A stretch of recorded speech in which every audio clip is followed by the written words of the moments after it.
This is Radar for Honor and Blog coming at you with another edition of movie reviews and observations, number 244. I know it's been a while, but I got into the groove of trying to watch 7 movies in the last week or so. First movie I watched was called Flight Risk with Mark Wahlberg. It was 91 minutes with credits, but it was more like an hour and 20-something minutes. The movie was basically Topher Grace is some like finance guy for like a bad person. He's on the run. And this female air marshal finds him, and she's bringing him in, and they're getting a plane out of Alaska. Turns out that the pilot is not who he is supposed to be, and he's hired by these bad guys, and he's there to try to kill Topher Grace and the agent. So the whole movie is the two of them trying to outsmart Mark Wahlberg and try to get home and win and get themselves saved and land this plane. And it was cheesy. It wasn't that great. It was aight. Sorry, Mark Wahlberg, but it feels like you did a straight-to-DVD movie. And the next movie I watched was Oh Canada. Richard Gere, Uma Thurman, Michael Imperioli, and Jacob Elordi. No offense. I don't know how I won all these awards like TIFF and all these other things that are on the bottom. But it was very slowly moving, boring. It was 94 minutes, but it felt like it was like an hour and almost 2 hours, not an hour and a half. And it was flashbacks. Some were black and white. Some were in color. Apparently, Imperioli is a student of Richard Gere, and he's making a video or something, and he's interviewing him, and Gere's in his older life. He's had many wives. He has medical issues, and he's dragging on and on about his past, things that his wife doesn't even know. And apparently, his wife was married to Michael Imperioli at some point in the movie. I don't know. Jacob Elordi is playing a younger version of Richard Gere. It was just very confusing all over the place. And I don't know why it was that great. But Oh Canada was oh so bad. Then I watched One of Them Days with Keke Palmer and SZA. I thought SZA is a musical act. I didn't know she can act. And Keke Palmer herself is one of those people that thinks she can do everything. Sing, act, rap, host game shows, host morning shows. She's like oversaturated and not that funny, in my opinion. This somehow was a verified rotten fresh tomato. And it was like every movie I've seen before where you got two broke friends, no matter what race or gender they are, they have to beat the clock in order to not get evicted. And they got to go through all this stuff with like credit loans and selling shoes and dealing with gangsters and blah, blah, blah, blah, blah. And it was just like cool. Cat Williams had a brief role in the movie. You know, Little Rel was in the movie. There were some other famous people in this movie as well. But it was just pretty stupid because you knew at some point in the end, they were going to make it and they're going to be able to afford the rent or whatever the case was. And they'd go through a bunch of shenanigans to get there. Overall, it was cliche. It's been done. It wasn't that funny. It was really actually stupid, a lot of the scenes. So I kind of fast forwarded through some of them because I was just like, yeah, I can't sit here and watch these really bad scenes. Like SZA should stick to music and Keke Palmer should stick to thinking she can do everything. Then I watched the kids' cartoon Sneaks, where Keith David was in this movie, Lawrence Fishburne, Martin Lawrence,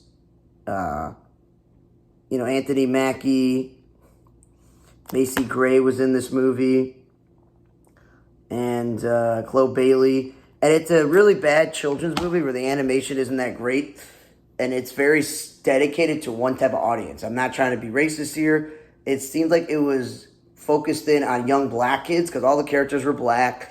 It was all about black culture and shoes and the NBA. Chris Paul was himself. There was a bunch of other famous people in this movie that their voices were familiar, but I don't remember all of them.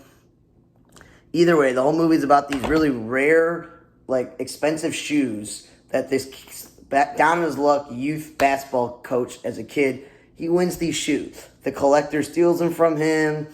The shoes talk throughout the movie. They all have different personalities, and the shoes are brother and sister, and one's excited to be with the kid, one's not. They get taken. It's a movie about like trying to get back to your sibling, and what really matters is being a shoe. Lost relationships. So there was a dog, and obviously, like in most kids' movies, things happen that are bad, but in the end, the shoes get reunited with the boy, and everything seems to be good.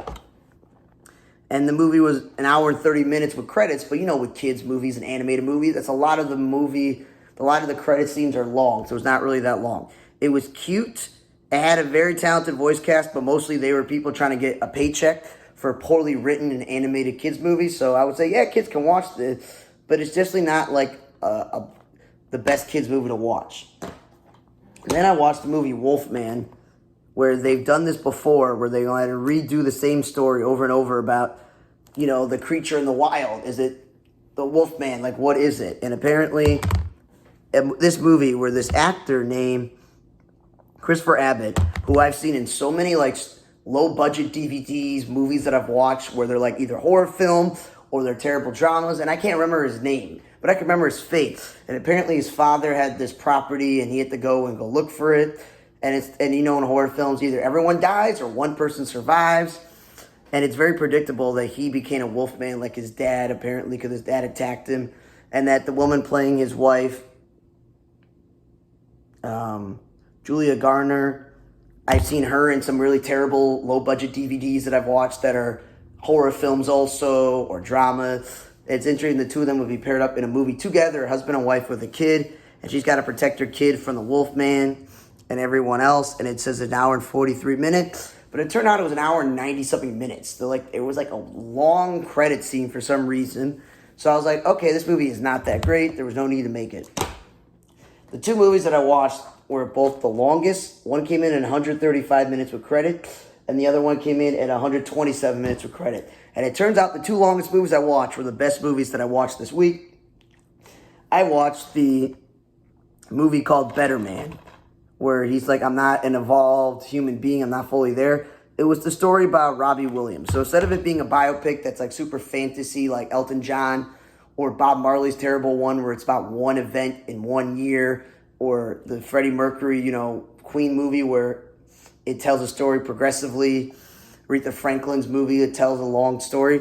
This is like, let's tell a movie, but we're going to make it like Planet of the Apes, where you have the ape suit and it's him doing ape stuff and it's him singing, and we're going to touch on his childhood, him being in the boy band, his drug and alcohol abuse, his relationships with women, his solo career, how he got sober and his life changed around, his relationship with his mother, his grandmother, and his father. And for those who are real fans of him, Robbie Williams and his boy band group, it was surprisingly a pretty good movie. I'm not joking. I thought it was stupid. I saw the the trailers. I thought this is like one of the dumbest things I ever thought. Yeah, it's fantasy a bit with him being an ape, and there's some other fantasy scenes in the movie.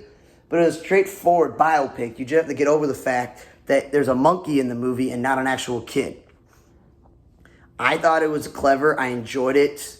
It's definitely not appropriate for kids, but I liked it overall. It wasn't terrible. It wasn't the best movie I watched. It wasn't the best biopic. But like most times when you want to watch a movie, you want to be entertained. And I definitely was entertained. I'm still not sure if all the music in the movie was from his boy band or from him, but I was certainly entertained. Last movie I watched was Kraven the Hunter with Aaron Taylor Johnson. I never thought years ago when I watched the first movie, Kick Butt, so I'm not trying to swear, I was like, yeah, this guy's going to go on and play a super big, important Marvel role, like Quicksilver. And then he would be in like the King Kong or, Godzilla movies. I was like, that's cool. He's rumored up for James Bond. Then he plays a Marvel character. And I'm going to tell you this. I'm not Marvel folklore where I've read all the comic books. And I'm a nerd in that way where it's like you have to be correct to the story. You can't make up stuff. I don't have that issue. I don't have that problem with Marvel movies. I don't have the same thing where I read too many DC comics growing up. If I read Marvel's comics, it was the typical like X-Men, Avengers, and Spider-Man, etc. So I never heard of this character, but he was really good in this role. So was Russell Crowe. I know Ariana DeBose, whatever her name is a talented actress who does Broadway musicals and plays, and she can act and sing. And she's been in a lot of those musicals, and I think it was a little bit of a stretch, this movie, for her character, but she's not a bad actress. There's a little bit of a stretch. And then Christopher Abbott, who I just saw in that terrible Wolfman movie, played a very interesting villain. So I thought that was cool. And the guy playing the Rhino, that guy was interesting in this movie as well. And Russell Crowe playing his father, he's a really, really good actor. So I'm not upset that his father played this character. But the premise of the movie is how he became this hunter, and then present day hunting and having to save his family, blah, blah, blah, blah, and then take down men who are like his father. So his father's like a Russian crime boss guy. He's got all this money. His father wants him to stop being in America, and he wants him to become him. My only issue with the movie was his origin story of how he got his power, and then how he became this person, how he was living in the wild on his mother's land, was a little bit far-fetched and very thinly, loosely put together, where you're just like, okay, cool. There wasn't enough for me to be like, okay, that's how he is, this hulking, jacked guy who kills people with those skills present day. The origin part of how he got his powers and how he built up to being who he was very flimsy, and it wasn't as well put together as the rest of the movie. So you minus that part, and you just accept that he got his powers through some mythical potion, animal's blood, and he should have died, but he lived, and he's got some extra animal abilities. Cool. It's just the way they went about it was not very easy to understand. But yes, it's a pretty good movie. The Rhino was briefly in that Spider-Man movie with Paul Giamatti, but they didn't get Tim. So in this one, it was cool to actually have it like where he's like a meta-human in a way, show other Marvel characters. So I thought it was pretty good. There's no post-credit scene. It's just a long credit scene to make it 2 hours plus.